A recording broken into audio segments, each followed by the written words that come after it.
right, everybody. We got a very special guest for you all this week. Not only a comic creator himself, but somebody who inspires a lot of comic creators, a fellow podcaster as well, a man of many hats. Everybody welcome to the show, Tyler James. Welcome, Tyler. Yeah, I'm excited to be here. Congrats on episode 300. I don't know the exact stats, but I'm pretty sure less than 1% of all podcasts that go live ever make it to episode 300. So you guys are in elite company. Yeah, something like that. Yeah, thanks for that, man. That's Thank you. And I don't think we ever thought we would get here, but here we are, and there's no end in sight, unfortunately for us. So here we keep chugging along, and I know you are too. You got a lot of stuff going on too, so I'm glad we could get you on the show. Yeah, it's amazing what happens when you build habits for like longer than, say, 30 weeks. Like, yeah, right. It's almost at a point where like it would be, harder to not put out an episode.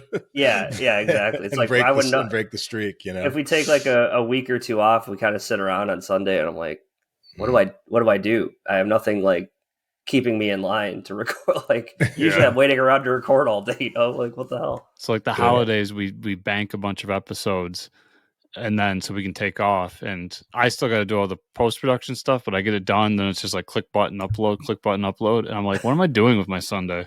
What's going on? I mean, football's on, so that's nice, but yeah, that helps. Yeah. That helps. Well, I'm glad you're here. We got quite a bit to talk about. And our first time guest, we always have to put you through the gauntlet of where you kind of got started in comics, and what made you so passionate about all of it. So let's just start there, and then we'll talk about all the cool stuff. Yeah, it's in doing this work, there's probably always like a handful of sort of like key pivotal moments, right? Much like any of our favorite heroes, like they all have an origin story, but there's certain key moments that like move the needle or change and cause pivots in different directions. And so like picking any of them, I was a kind of kid where, and it's funny, my boy is at he's 4.5, soon to be 5, and he's at a Montessori preschool, which is what I went to.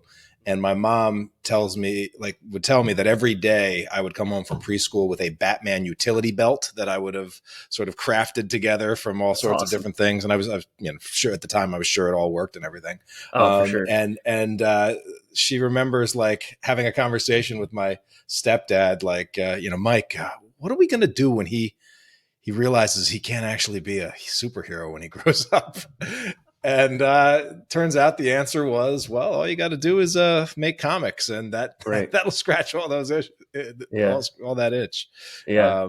But yeah, I mean, I grew up loving superheroes, and eventually graduated from sort of the inherited from uncle's stash of comics and picking up at garage sales and all of that to like discovering the wonderful world of a local comic book shop. I think it was like Death of Superman that got me in for the first time. And when I was there, I started learning about cool things like a pull list, and it's like, oh, I could just show up and these books will be here for me. That's pretty awesome. Hold on to these for me and take my money. Oh my God. Yeah. But at the time, like the one thing that always bothered me about reading the Supermans and the Batmans and the Spider-Mans is just the idea that I would never be able to get it all. There wasn't an internet back then. There wasn't even CD-ROMs where they were collecting every issue on a digital thing that you could read, on your computer with slow bandwidth, right? Yeah. Like there was nothing. It was just sort of like, well, if you don't have thousands of dollars to go score one of the limited numbers of copies of like Amazing Spider-Man #1, you're kind of out of luck. Yeah. And that kind of bothered me. But then when I sort of saw that some of the top talent from Marvel and DC were leaving to start their own, not just comic book company, but new comic book universe in the form of Image Comics at the very origin of Image Comics, which was right around when I was, 12, 13 and aware of it. it sort of dawned on me like, oh, wait a minute, like I can jump in on the ground floor here. That's awesome.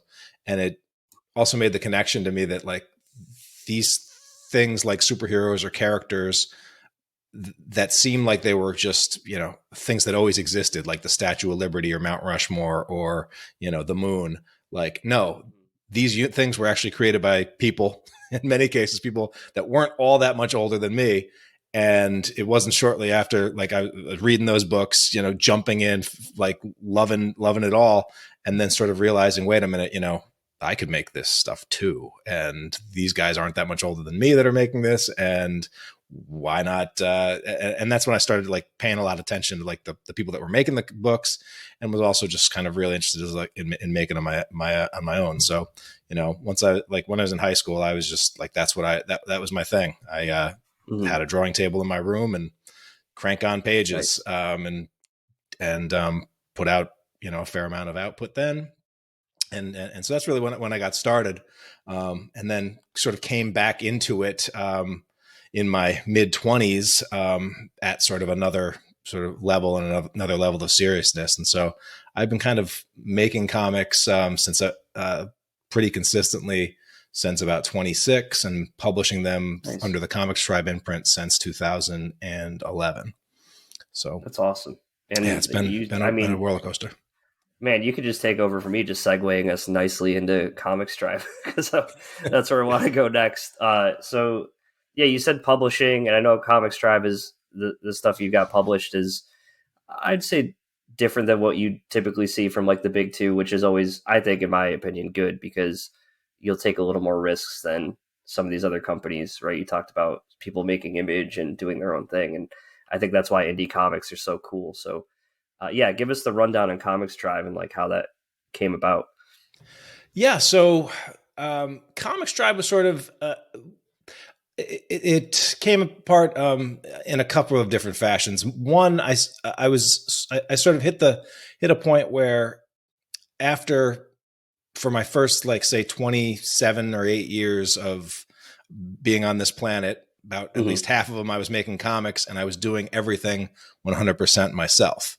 And I was working on a series at the time called Super Seed, which is about the world's first superpowered fertility clinic. And that was a book that I was writing and drawing and penciling and inking and coloring and file prepping and doing literally everything for. Everything. Wow. And I enjoyed doing it. And that was the sort of the first book that I really took on the convention circuit, and had fun selling it, and learned a lot. And it was, it was entered in a couple of, or like a comic contest, and, got me a little bit of money that way. But it was slow going, it was like doing that around a day job and doing everything. And then also it then started getting a little bit more exposure, and that's when sort of like some of the criticism came. And in sort of reading the criticism, like, it's kind of like, it was clear to me that like every piece of the thing could have been better.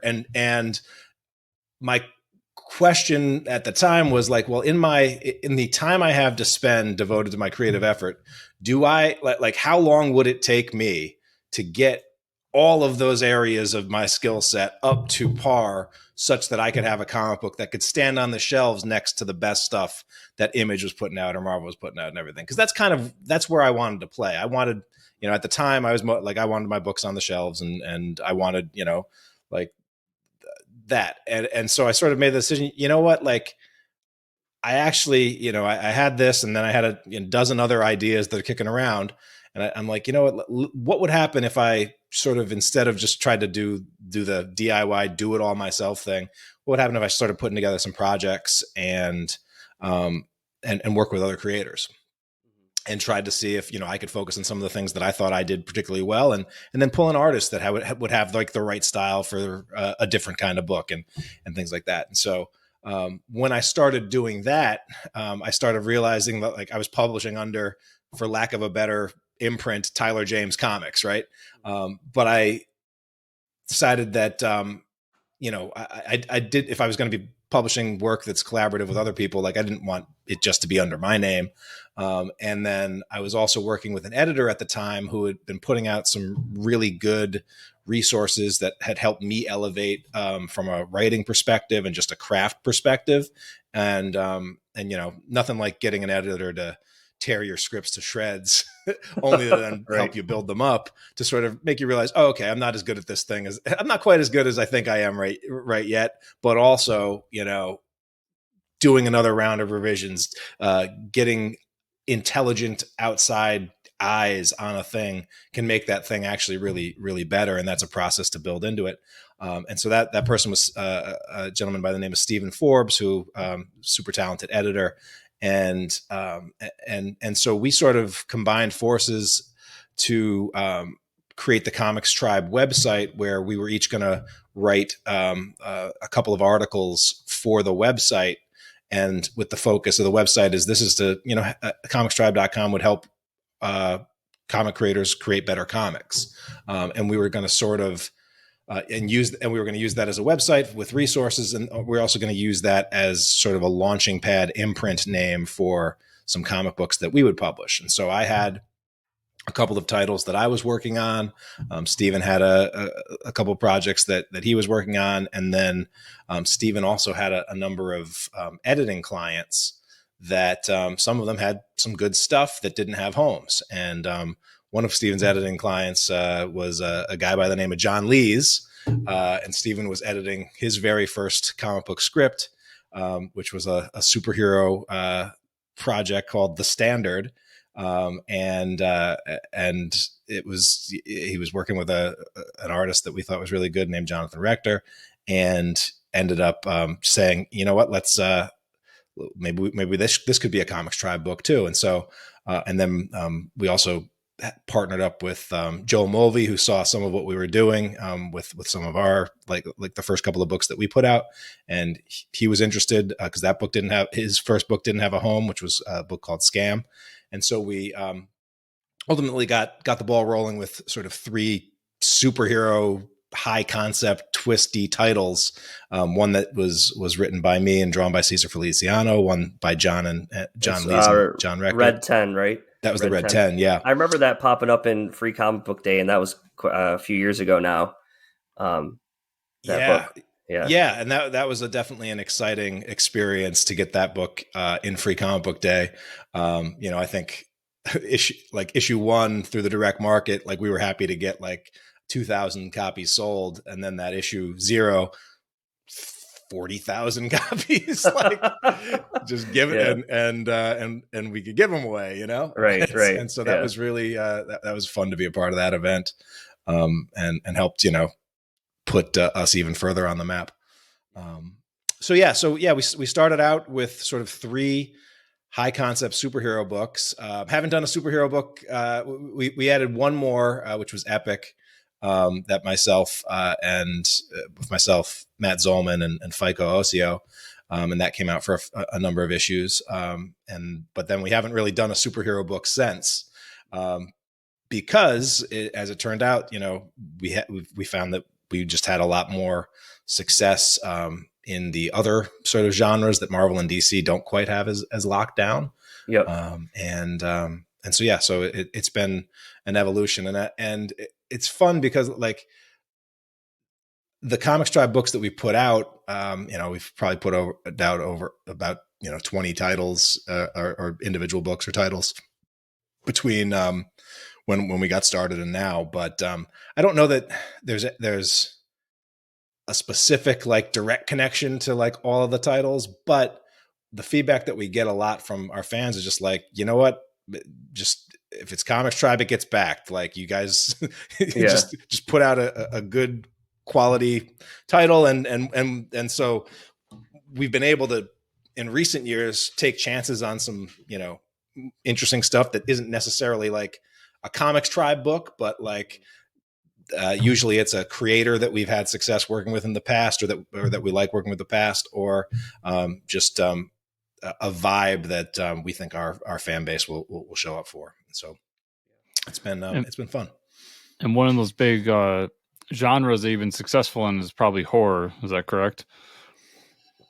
Yeah, John Lees pitched a book called "And Then Emily Was Gone" to us, which was pretty much which was kind of a straight up horror, and it was drawn by a guy named Ian Laurie, who, when John first pitched it to me, he pitched it to me in black and white, and Ian's artwork is unmistakably unique, but also like he draws ugly, and the ugliness is the point. And what John initially sent me like just a few pages, and it wasn't quite enough for me to get into the vibe of it. And I'm like, I don't know if this would really work. But when he came back and he sent me the whole thing, and by the end of it, I had to change my mind. I'm like, yeah, it's a sort of like an unsettling, unsettling to get you in there. But then it's like, I couldn't imagine art more perfectly paired for the story that John was telling, about a guy who sees like visions of monsters everywhere he goes, who's a ex-cop. He goes in search of a missing girl and ends up finding hell instead, basically. But it's brilliant. And then they brought on some brilliant coloring and brilliant lettering, and it was just a really good book. And that book outsold anything that we had put out. And so it was this quirky horror book that we weren't sure that a quirky horror book taking place in the Scottish Highlands. Nothing else we had put out, and like nothing else, but with a super long title called, "And Then Emily Was Gone," and yet it sort of was our best performer at the time. And so we're like, let's see what else we can do in the horror genre.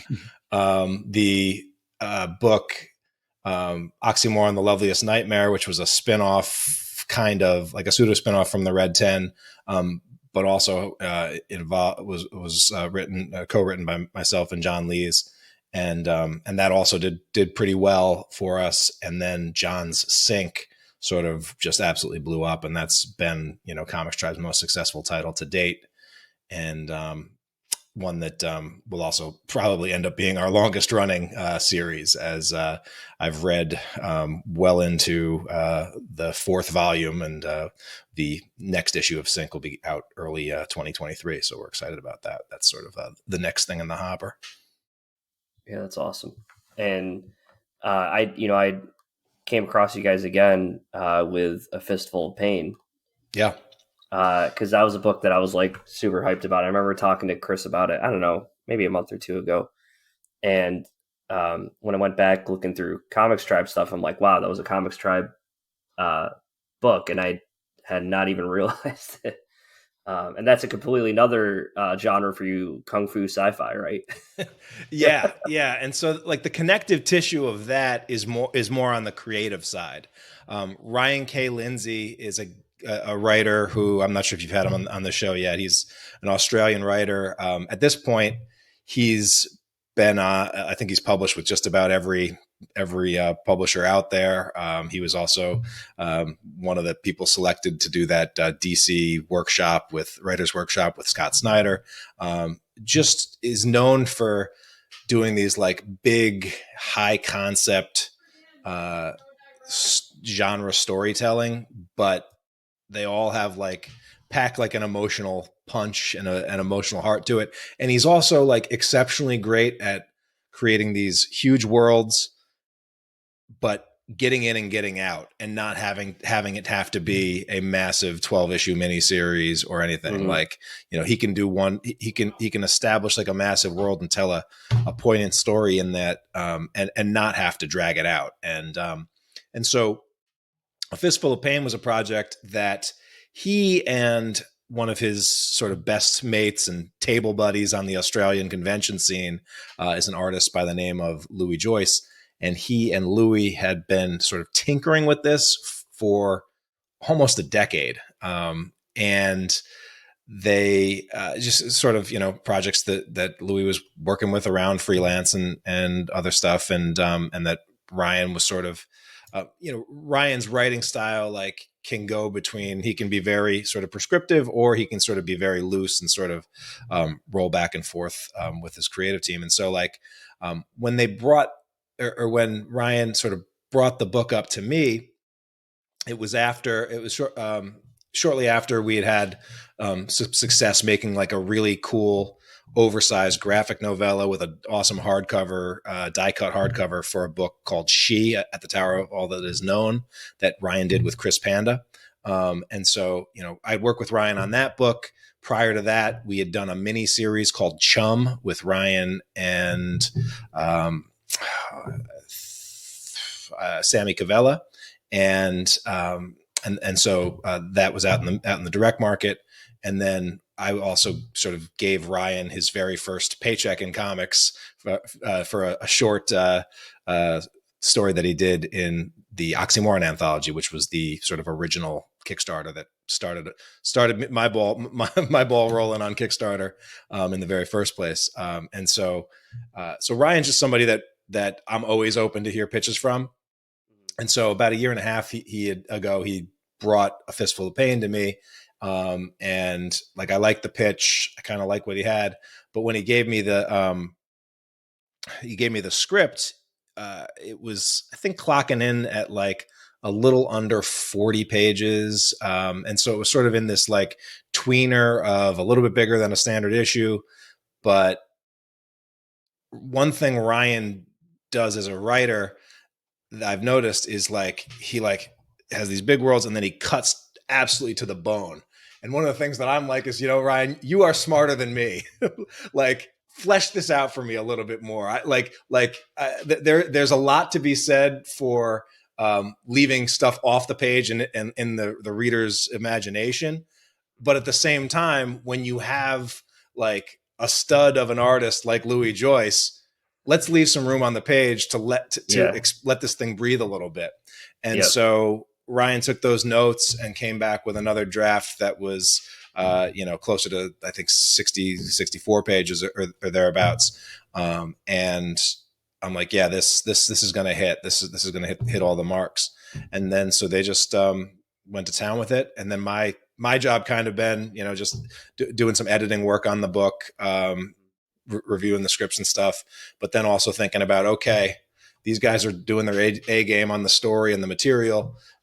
Now we got to figure out what's going to be this like eye popping presentation that has become like another ComixTribe hallmark. Like when we put out hardcovers, like we try to do something that people haven't seen before. Right. And so we ended up coming up with this really cool sort of die cut foil enhanced dragon cover where the die cut is the eyes of the dragon and the pupils of the dragon are these two warring sisters who are settling their life, their age old sibling rivalry over the family dragon. I'm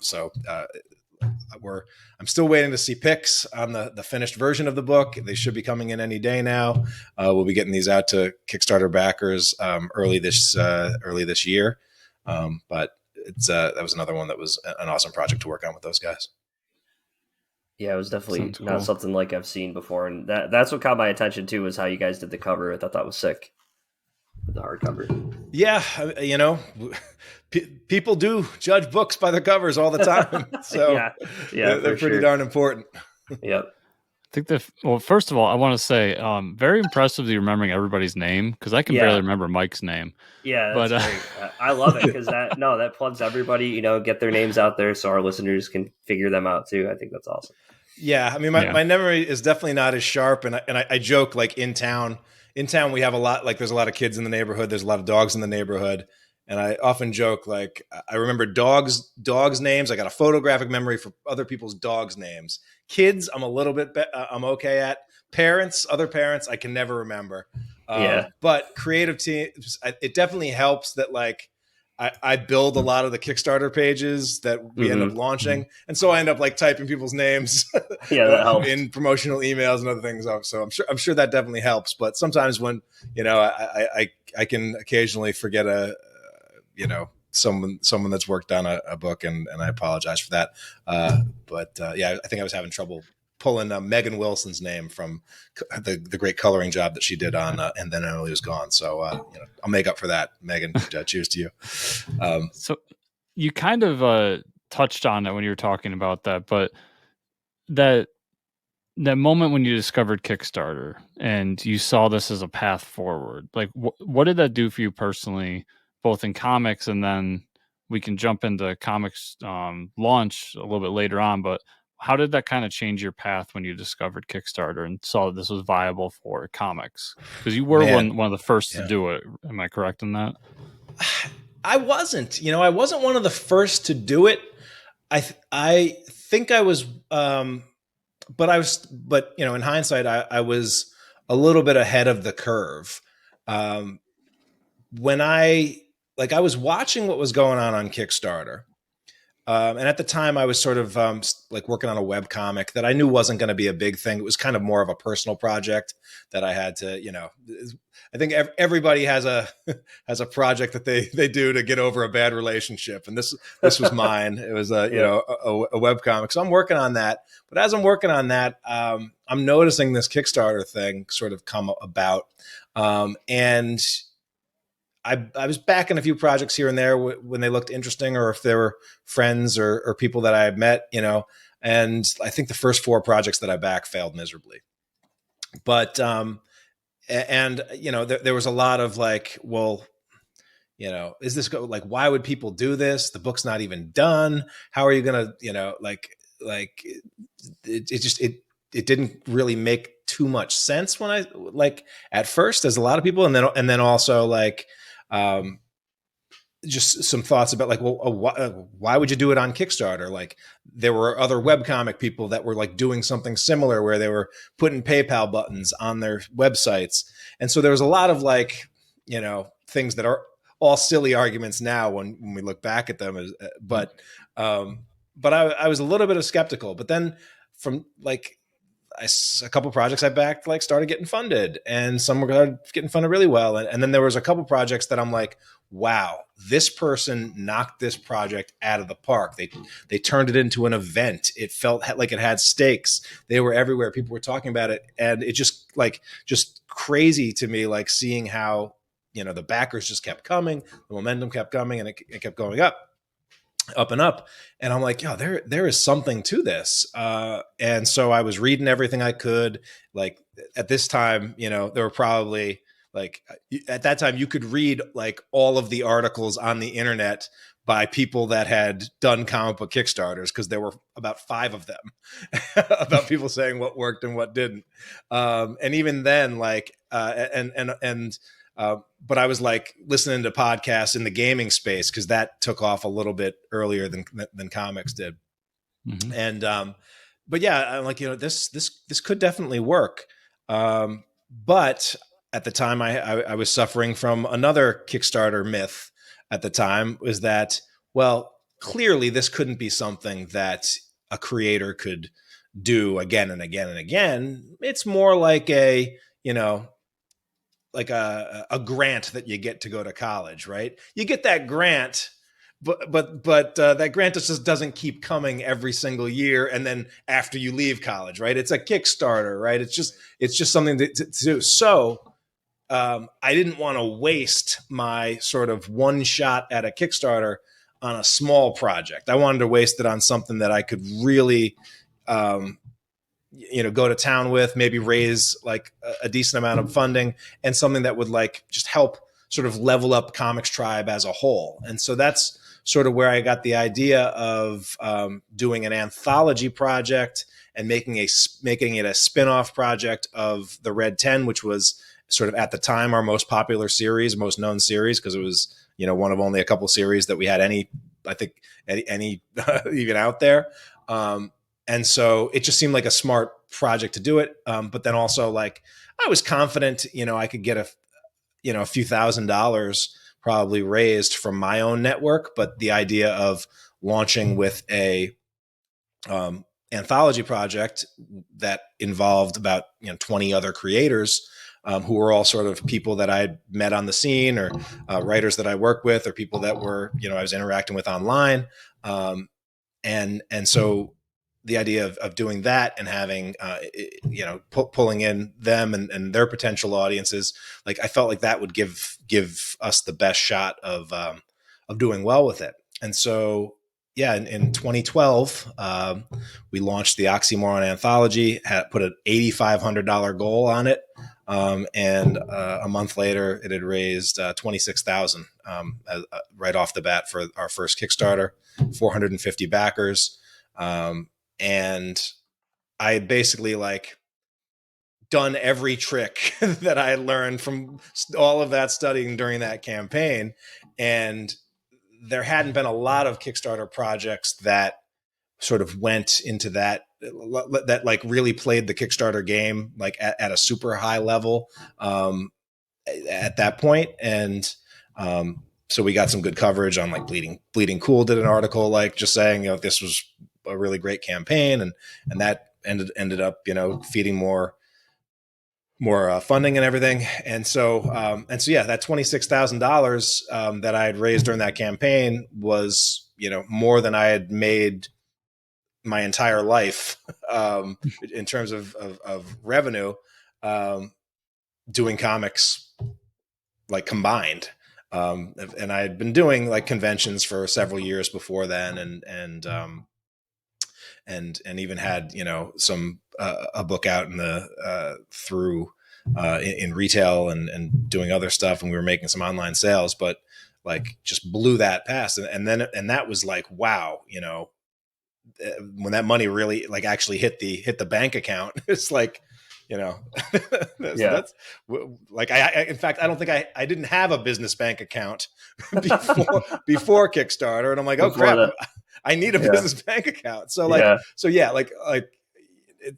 if you want to know if you're not treating your comic hobby or endeavors like a business before Kickstarter, after Kickstarter, you will kind of be forced to do that. Mm-hmm. Yeah, that makes sense.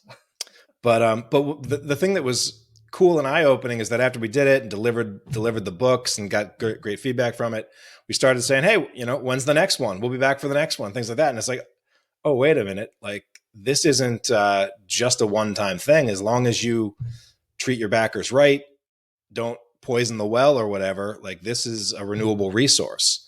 And so I think I'll be launching my 30th campaign with the next one. So it has definitely proved to be a renewable resource for us. Awesome. And I think you've definitely built or you're at least part of a community of people, especially through Kickstarter, that you're always sharing ideas and helping each other out, right? Yeah, absolutely. So at that time, of the Kickstarter, in the lead up to that Kickstarter, and then after the Kickstarter, I started doing a lot more of my content that I was writing in blog form at that time on the ComixTribe website that was sort of Kickstarter related. And I noticed that over the next couple of years that Kickstarter content was among the most read stuff that I was writing about from other creators. The interest was there. And it was also the questions that people were coming up and asking me to be on panels and talking about, or to just asking questions when I would meet creators on online or on at conventions. And then also, people invite me on podcasts, and a lot of times we're talking about crowdfunding and sort of, hey, is this legit? Is the bubble going to burst? Is can this actually last? All this stuff. And at that same time, so the Kickstarters kept working a little bit and doing well. But I was sort of struggling a little bit in the direct market where, our books, especially books like by John Lees and Alex Cormack, was starting to get a lot of acclaim for his art. And, some of the books that we're putting out, I just kind of felt like the critical response and the fan response was not matching the sales numbers through, comic shops and other things. And I was like, whose fault is that? Well, it's the publisher's fault, I guess. So it was falling on me. Yeah. So I was spending a lot of time during that point, just like doubling down on my own education of, I got to be a better marketer of this. I got to get these in front of more people. I got to do things, not just for Kickstarter, but for other stuff. And so I was just diving into the world of podcasting and marketing podcasts and things like that, and just listening to a ton of podcasts more on the business side of things. And I'm sure you find, like, if you're someone that listens to a lot of podcasts, you may sort of be like, wait a minute, I have opinions, and talking about them sure is a whole lot easier than writing and blogging about them, right? It's a lot easier to give you, That's not how this started at all. I don't know what you're talking about. Yeah. Am I calling you out there? Yeah. No, but it's so true. I mean, I had, I was tired of like seeing all the typos in my blogs and going back and correcting them. And so I'm like, you know what, let me, there's a space, and like one of the principles that I was also sort of learning in my marketing is like the power of niching down and sort of owning a little bit of, like, it's better to like own a specific niche than try to compete in a super competitive, like, wide niche. And so, and that was sort of reiterated by like the power of like, and then Emily was gone. It's like, well, this is the #1 Scottish horror book on the market, right? Like, right. Yeah. It's the only one, but like, even just being able to say that, it's like, sure, yeah, I want to read the #1 Scottish, like, or things like that, right? And so I'm like, all right, well, let me go out, and I'm not just going to do like a general, like a super general making comics podcast, because there's better ones already out there. People better at making comics than me, or better at, more established at X, Y, or Z. But I said, you know what, like, let's just try to do a podcast that is focused on comics, crowdfunding, Kickstarter, and the strategies, mindsets, tactics, et cetera, that can make that work. And at the time, more than half of all projects that were launching in the comics category were failing to fund. So I was like, you know what, that doesn't have to be. And if it's more that creators are launching without a plan that's going to, like, a lot of creators were launching with projects that were never going to succeed. But that didn't mean that they couldn't still be successful and couldn't build on success. They were just doing it wrong, Right. Right. And so I thought I could make an impact on that. And so originally, like I think the first episode, I made a commitment that I was going to do 24 episodes. I'm committing to be with you guys. Like, it was at the middle of the year. I'm like, I will do episodes until the end of the year. We can do at least 24 episodes of this, and we'll see how this thing goes. And that was 2015, and I've been doing it weekly ever since. So that's the habit of doing that. And so weekly podcasting. Eventually, as I was sort of building an audience for there, it was clear that there were people in the audience that would have been interested in sort of more hands-on support and help and guidance. My background is in education and technology. So I decided to build sort of an online program specifically to teach creators how to plan, launch, execute amazing Kickstarter campaigns for their comics and graphic novels, and also how to build the audiences that would make those things successful. And so in 2016, I started doing that with a very small pilot group. And fast forward to today, over 300 creators have sort of gone through my program. Last update, that those creators have collectively raised like close to $5 million for their projects. Wow. That's so cool, man. Over 550 launches, like 97% success rate. So it's been really cool to see the ripple effect that's kind of had. That's awesome. And it was the combination of Kickstarter and opening up some other sort of expanding what we were doing on the publishing side, and then also adding this creator support and education program that let me sort of leave my the day job that I was perfectly happy in at the time, but and it was my dream job for a while. I was doing video games and making sort of educational video games. But it was my dream job until it wasn't. And then my dream job became, it's kind of what I'm doing now, which is either working on my own projects and publishing projects and launching those, or helping creators work on theirs. And so that's what I've been doing all day, every day since about the end of 2017, 2017. It all goes together as a blur, but it's been a while. And it's funny you say that, because Chris and I started this podcast like the same year, I think. And I see you're at like 400 episodes now. At least that's what you have on Apple. Yep, 390, I think. Yep. Yeah, which is awesome. You got the big 400 coming up. So we just hit 300. You're gonna hit 400. That's really cool. But I think this is something awesome, like you said, because you have like a niche there of like, yeah, there's creators talking to each other on podcasts and things like that. But this is something people can actually, because there's a lot of help that's needed out there for Kickstarter. And I don't know, why do you think that is? Was it people don't know who to access or who to reach out to for that? And this is kind of what your podcast is doing for them, of like, hey, this is, a beacon to go to. I'm not sure, but yeah, I mean, like, comics is still a niche of like comics on Kickstarter is still like a pretty niche of a niche of a niche. Yeah. Yeah. Like, true. And this thing happens when you start diving into that world, or you start backing campaigns as a backer, or you start launching projects as a creator, or even just studying it, where you throw your whole self into it, but you don't necessarily realize that still, most people on planet Earth have never backed a Kickstarter project. Most comic book fans have still never backed like a Kickstarter project, or don't get their stuff from them. And so, but also, I think something that has happened when I first started, there just was very little in terms of material out there on crowdfunding, on comics crowdfunding specifically.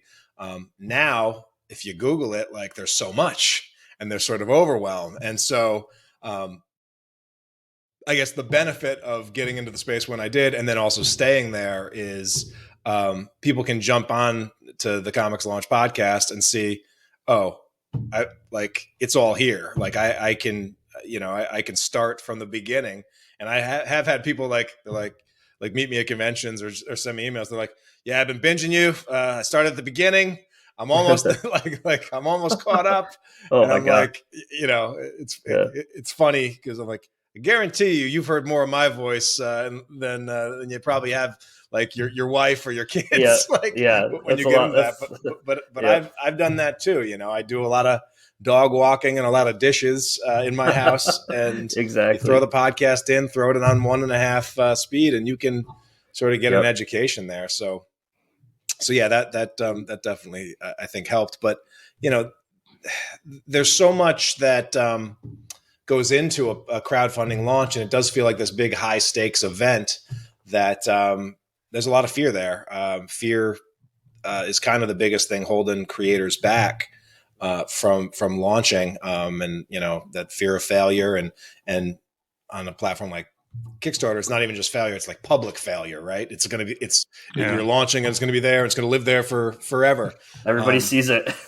But on the other side of that fear is changing the trajectory of your creative life, and so it's very rewarding to be a part of, play a part, even a small part, in creators doing that.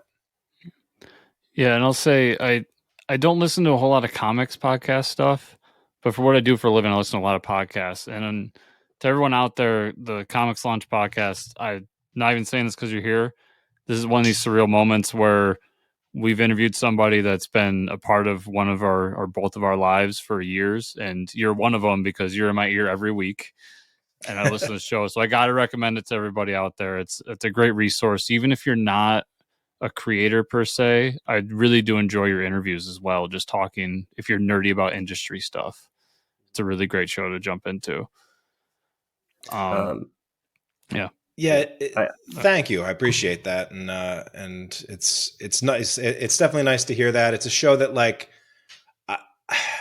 over the years, when we first started out, I sort of did very tactical, sort of Kickstarter focused things. We sort of expanded out a little bit to address the broader challenges that creators do face. I do a lot of interviews as well now, to try to, learn from some of the best that are out there, as well as creators that are doing interesting work that could use deserves more coverage. And it's nice to be not like the nice thing about having hundreds and hundreds of episodes out there is you can sort of freewheel it a little bit and take some chances on different topics and say, hey, you didn't like this one? Well, we've got an archive. You can go back in and find the topic that you're looking for, I'm sure. But yeah, the other thing about it when it gets up is like,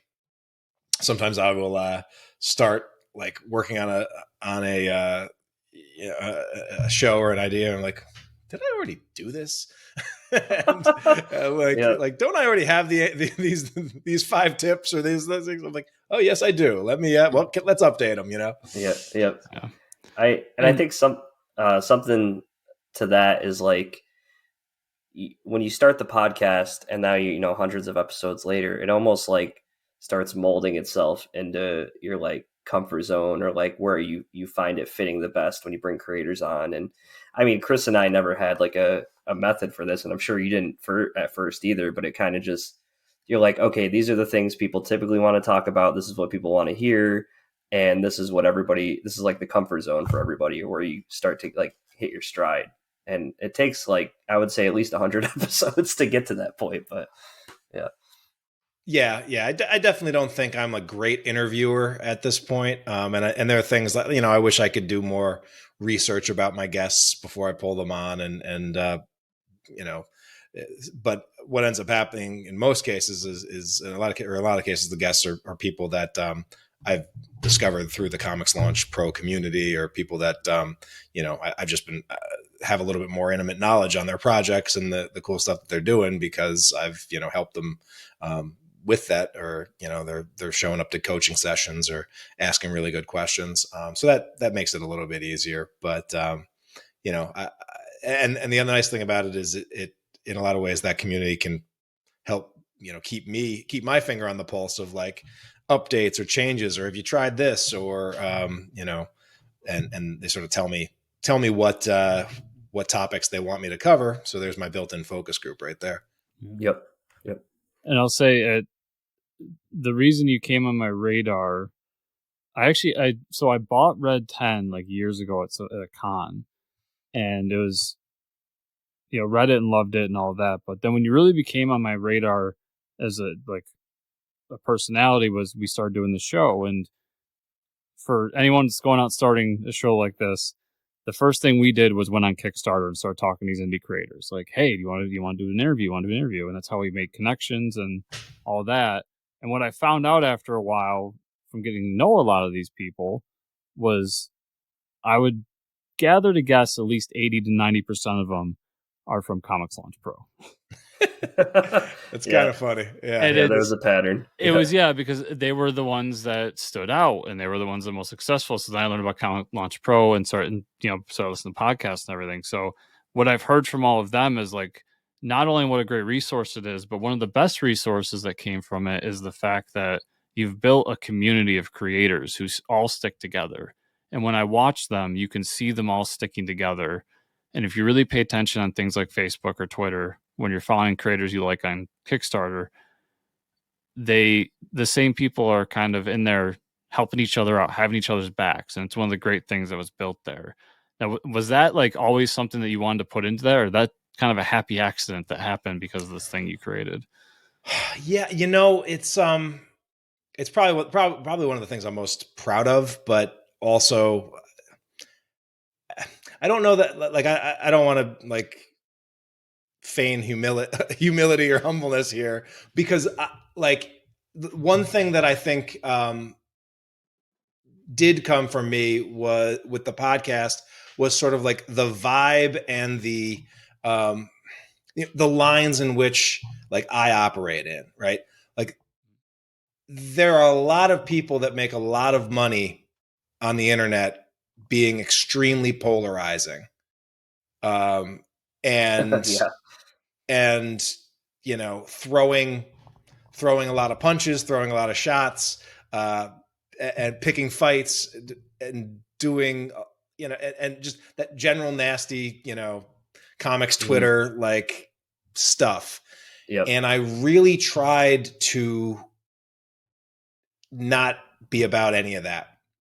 And so most of the people that come in ComixLaunch Pro listen to the podcast anywhere between 3 months to 4 years. Like I've had some people like, yeah, I've been listening to you for 5 years, and now I'm going to join the course and start launching Kickstarters. It's like, okay, what took so long? But if that's what it takes, if that's what it takes, now's the time. Like, let's do it. But I do think like the decision to have a certain positivity and have certain controversies or things that I wasn't going to get into or stoke, has led to the fact that the people that do join the program sort of jump in and are kind of the right kind of people, like the good people that are the kind of people that you would want in a community, and so I haven't, in 5-6 years, I haven't had to ban or like remove anyone from an online community, which I think is actually pretty good. And obviously, like the podcast is free. I do charge, for the ComixLaunch Pro program. There's like a one-time fee to join that and everything. But so that helps as well. It's like, it's not just like trolls don't jump in and out anonymously, and everybody's sort of like, but these are all creators that are there for the right reasons, there to do the work, and then kind of recognize that, oh, wait a minute, one of the things that makes the whole Kickstarter thing work is being in the community of comic book Kickstarter creators. And it adds legitimacy. It adds the cross promotion opportunities are tremendous. And so creators that really embrace that, know that like that rising tide raises all ships. And that is actually proven to happen. When I said when I started ComixLaunch in 2015, like the success rate for comics was less than 50%. Now it's like over 70%, and it is by far the high, like more projects get funded successfully on Kickstarter in the comics category in terms of success rate than any other of the categories.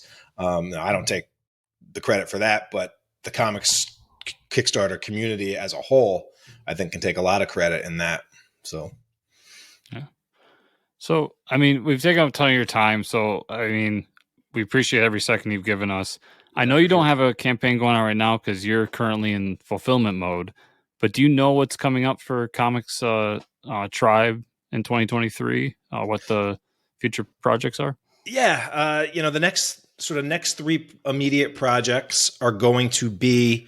Well, I actually just got a message from Joel Mulvey, who sent over the final version of the script for the final issue of Happy Hill, which has been a vacation horror series that he has been working on with writer Rich Duick, who is just on a tremendous run himself with projects that he's done with us, as well as he's got some awesome books with IDW, and so that will be launching early, like in the next couple of months, as he puts the finishing touches on the art and the script.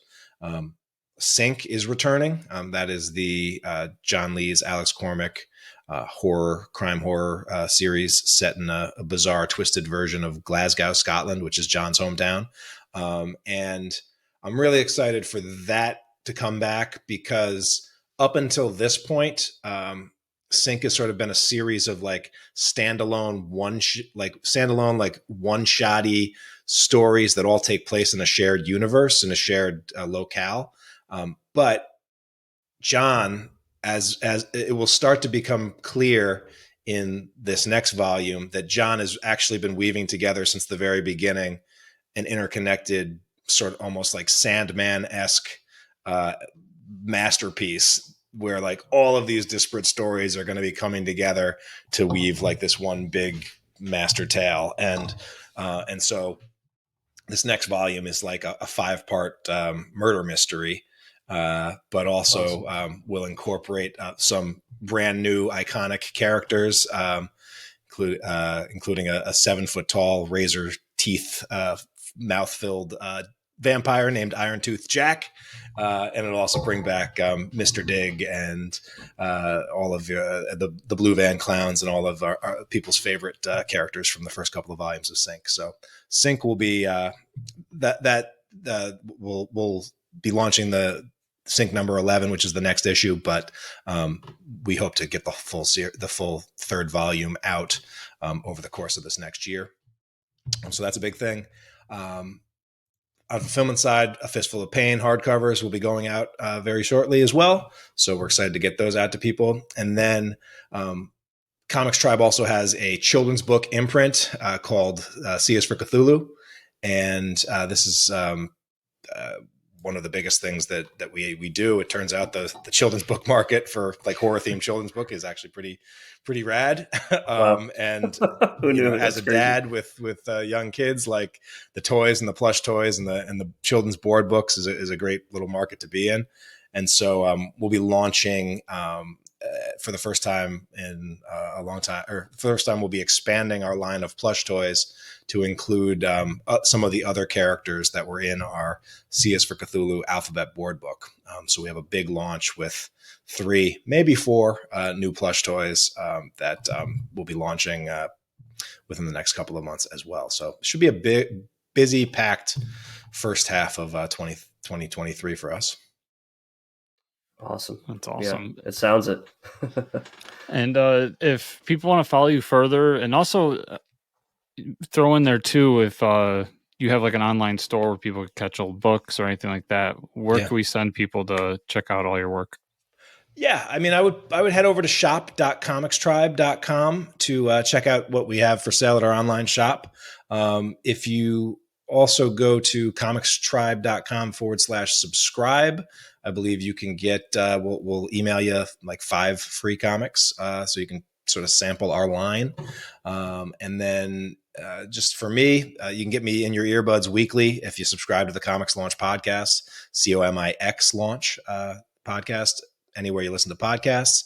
And then I would also say for anyone that is interested in comics and crowdfunding, I have a free strategy guide that you can get that has a bunch of really cool tips and highlights some of the people inside our community, also highlights some of the people that I look up to in the world of comics and crowdfunding, and shares some of their secrets.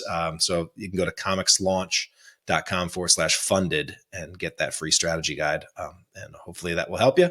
And hope to pick up some new listeners and some new readers down the line. But really appreciate you guys taking the time to include me in your epic banner episode, foil enhanced hologram. Oh God, I wish we had foil enhanced episode. I did see that on your website. You do sell foil covers, so that's the one thing I look for. Those foil variants, everybody, they're on his website. Yeah, man. As a kid that grew up collecting in the '90s, I'm still a sucker.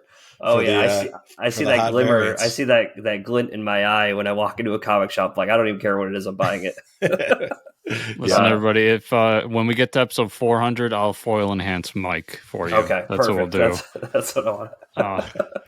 Awesome. So, Tyler, thank you so much for taking the time. Like I said, I really appreciate you coming and chatting with us. And everybody out there, remember, check the show notes. I'll have most, if not all, of those links in the show notes down below, so you can just click on them and check out all the great work. And make sure to keep following Tyler moving forward because he's always doing great stuff. So yeah, thanks again, and we'll do this again sometime. Chris, Mike, thank you so much for your time.